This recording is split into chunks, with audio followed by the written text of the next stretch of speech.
What's up everybody, Skylar Ganuccio here, and today we got something special going on. Today we got lightning photography. Ooh. Now, if you haven't done lightning photography, you are missing out. So I'm going to show you the gear you're going to need, the settings you're going to use, and how to edit your final photos. You're going to need a camera, of course. Next on the list, you're going to need a tripod. I know, it's one of those things you need. You're going to be doing long exposures and you cannot be holding it without getting that shake and blur. Next, you're going to need a lens. I recommend a wide angle lens. I've always used a wide angle lens, but you can use a telephoto or whatever you want if that's what you're going for. Now we got to figure out our settings. I usually start at around 5 to 10 seconds on the shutter speed and set my aperture around 8 to 9 and my ISO 100. And I also screw on an ND filter if needed, depending on the lighting situation. Careful with your ISO, because you don't want to crank up your ISO too much and get all that noise and just blare, mess up your photo. You did all the work to capture a bomb lightning photo. So now you did all the hard work. You got all your gear set up, you put your tripod out, your camera set up, you got all your settings figured out, and now you finally got your first lightning photo. So now you may be asking, what are some techniques I can use to edit my lightning photos? So I have some lightning photos here that we're going to tweak together, and I'm using Affinity Photo. It's the software I use to edit all of my photos. Video recording stopped. Alright, so we covered how you take your lightning photo. Now let's talk about how you edit your lightning photo. Let's hop into editing software and edit some photos. Alright, so this is the first photo I have for you guys. The first thing I notice is how crooked it is. So I'm going to go into the crop tool and I'm going to fix that right now. Alright, so that already looks a lot better. So on this left side of the photo, there's not a lot going on. So I'm going to crop it in. Boom. And those buildings down there are ugly. Let's get rid of that. Boom. Alright, I like how it's looking. Now this little lightning bolt coming out of the frame bugs me.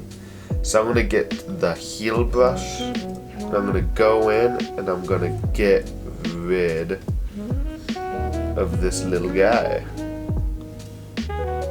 Just clean that up. Blend this more in a little bit. Alright, sweet. Alright, so I think that looks pretty good. I like how it's cropped in straight into the action. I think it looks a lot more intense instead of having that whole landscape. Next we're going to mess with brightness and contrast. I'm going to bring the brightness down a little bit. Pump up the contrast. Boom. Let's add some vibrance in there. Don't want it too much. 50%. Sweet.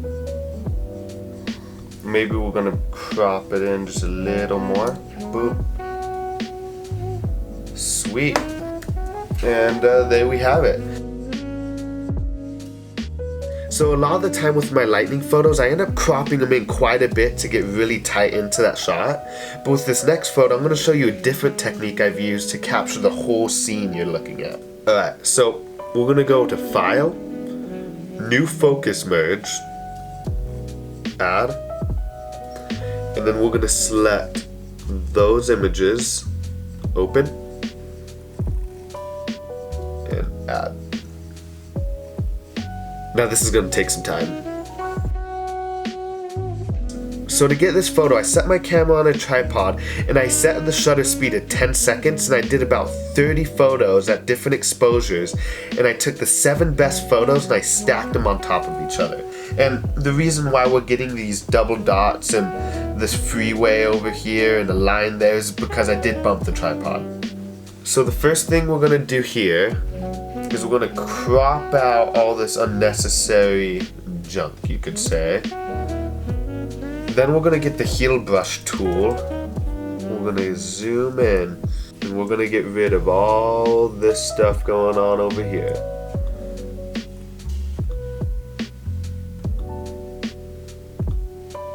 Alright, then we're going to mess with the brightness and contrast. We're going to bring the brightness down a little bit. Bring up the contrast. Let's do about 35%. So far I think that looks pretty good. So we're gonna go and get rid of these double dots the old-fashioned way. One by one.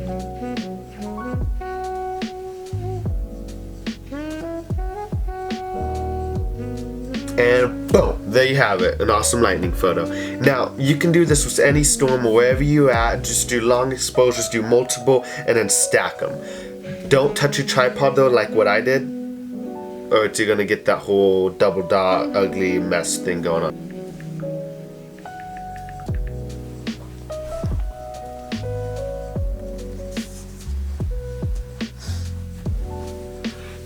Just got back and out of the shower and check out what we got. Ooh. I always like getting all my photos printed in 5x3 or 5x4, whatever it is, just so I can have and feel and hold it and really grasp what the image is. But that's all for today. Hope you liked the video. Make sure to subscribe, like, and comment below for more videos. See you next time.